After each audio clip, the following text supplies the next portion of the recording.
Good morning बच्चों। आज हम वाक्य में आश्रित उपवाक्य के बारे में, उसके प्रकार के बारे में जानेंगे। इसके पहले हमने मिश्र वाक्य की परिभाषा के बारे में, उसके पहचान चिन्ह के बारे में।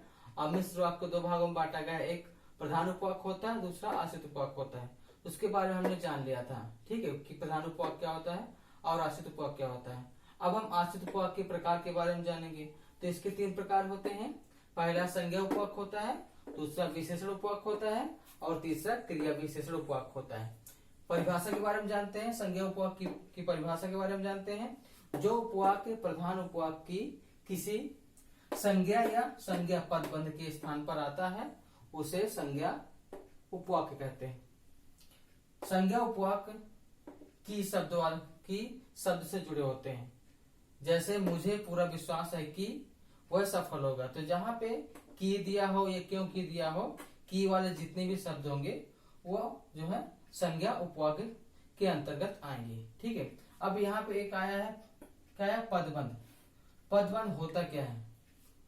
पदबंध होता क्या है? यहाँ पे संज्ञा पदबंध क्या होता है, पहले मैं पदबंध के बारे में बता देता हूँ, इसके बाद फिर संज्ञा पदबंध के बारे में बताऊंगा। तो आइए इसके बारे में जानते हैं। पदबंध क्या होता है? तो कई पदों के योग से बने वाक्यांश जो एक ही पद का काम करता है।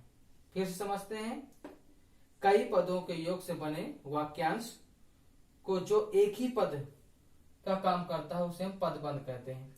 अब इसके बारे में महत्वपूर्ण बातें जान लेते हैं। बातें क्या हैं कि पदबंध में कई पद होते हैं। पदबंध वाक्यांश मात्र होते हैं, वाक्य नहीं होते हैं। पदबंध में सभी पद परस्पर जुड़े होते हैं, ठीक है। तो ये उनके बारे में जाना। अब इसके बाद जैसे हम कोई उदाहरण लेते हैं कि हमने एक शब्द लिया, लड़का एक शब्द लिया। अब उसको हम जब वाक्य में प्रयोग करेंगे लड़का को, तो वो क्या बन जाएगा? पद बन जाएगा। अब जब पद बनेगा तो उसमें हम वाक्य प्रयोग करेंगे तो क्या होगा?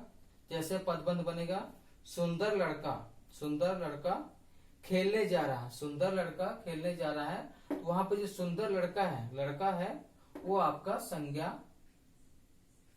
पदबंध है, ठीक है। अब पदबंध के प्रकार के बारे में थोड़ा जान लेते हैं। तो पदबंध के 5 प्रकार होते हैं। संज्ञा पदबंध होता है, सर्वनाम पदबंध होता है, विशेषण पदबंध होता है, क्रिया पदबंध होता है और क्रिया विशेषण पदबंध होता है। इसके उदाहरण के बारे में थोड़ा जान लेते हैं कि इसके उदाहरण क्या है। संज्ञा पदबंध होता क्या है? संज्ञा का कार्य करने वाले पद, संज्ञा पदबंध कहलाते हैं। जैसे हमने कोई उदाहरण लिया कि जैसे बड़े से घर में रहने वाली औरत अध्यापिका है, तो यहाँ पे बड़े से घर में रहने वाली जो औरत है वो क्या है? आपका संज्ञा पदबंध है। इसके बाद सर्वनाम पदबंध के बारे में जानते हैं। तो वाक्य में सर्वनाम पद का कार्य करने वाले पदबंध को हम सर्वनाम पदबंध कहते हैं। जैसे शेर की तरह दहाड़ने वाले तुम डर क्यों रहे हो, तो वहां पे जो तुम दिया है वो आपका सर्वनाम है। तो वहां पे कहां से कहां तक सर्वनाम पदबंध होगा?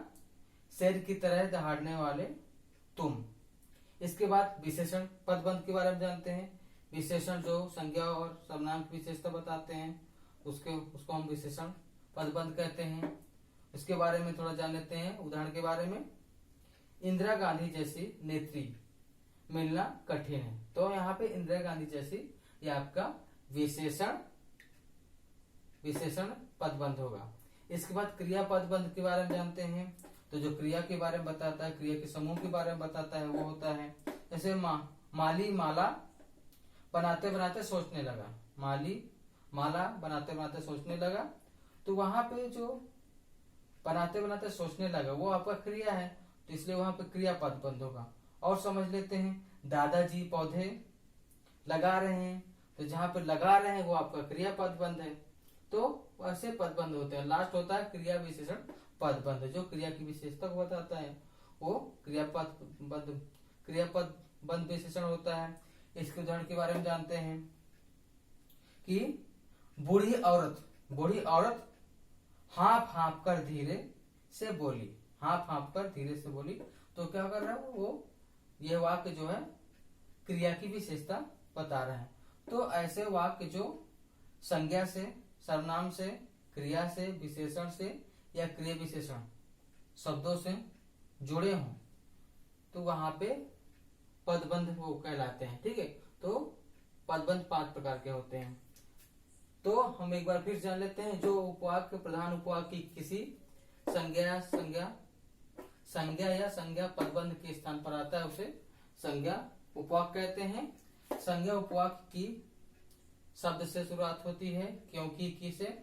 जैसे मुझे पूरा विश्वास है कि वह सफल हो गया, तो यहाँ पे यहाँ से यहाँ तक ये जो आपका मुझे पूरा विश्वास है कि ये आपका संज्ञा पदबंध है। इसके बाद यहाँ पे जो उधर है वो आपका आश्रित उपवाक्य है। विशेषण उपवाक्य के बारे में जानते हैं। जो विशेषण उपवाक्य प्रधान उपवाक्य में प्रयुक्त किसी संज्ञा और सर्वनाम की विशेषता बताता है उसे हम विशेषण उपवाक्य कहते हैं। इनको पहचानेंगे कैसे, तो ये जिससे, जिसे, जिनको, जिनके आदि से शुरू होते हैं। जैसे यहाँ यह वही आदमी है जिसने कल चोरी की थी। तो यहाँ पे आदमी की विशेषता, जो आदमी एक संज्ञा है, विशेषता बता रहा है। ठीक है, और जिसने आपका सर्वनाम है।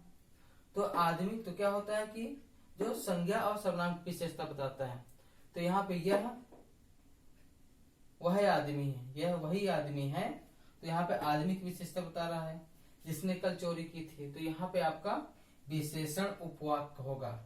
ठीक है, यह वही आदमी है जिसने कल चोरी की थी। तो यह और जिसने। ठीक है, इसके बाद तीसरा उपवाक्य के बारे में जानते हैं, क्रिया विशेषण उपवाक्य। यह उपवाक्य समान है, यह उपवाक्य सामान्य रूप से मुख्य उपवाक्य की क्रिया की विशेषता बताता है। जैसे मेरे पिता कहते हैं मैं वैसे ही करता हूँ। मतलब यहाँ पे क्रिया को करने के लिए बोल रहा है कि जैसे मेरे पिताजी कहते हैं मैं वैसे ही करता हूँ। ठीक है, तो यहाँ पे क्रिया की विशेषता के बारे में बताया जा रहा है। ठीक है, तो ये रहे आपके आश्रित उपवाक्य के 3 प्रकार, संज्ञा उपवाक्य, विशेषण उपवाक्य और क्रिया विशेषण उपवाक्य। ठीक है, तो इसके बाद हम क्रिया विशेषण के 4 प्रकार होते हैं, उनके बारे में जानेंगे। तो आज के लिए सिर्फ इतना ही। धन्यवाद।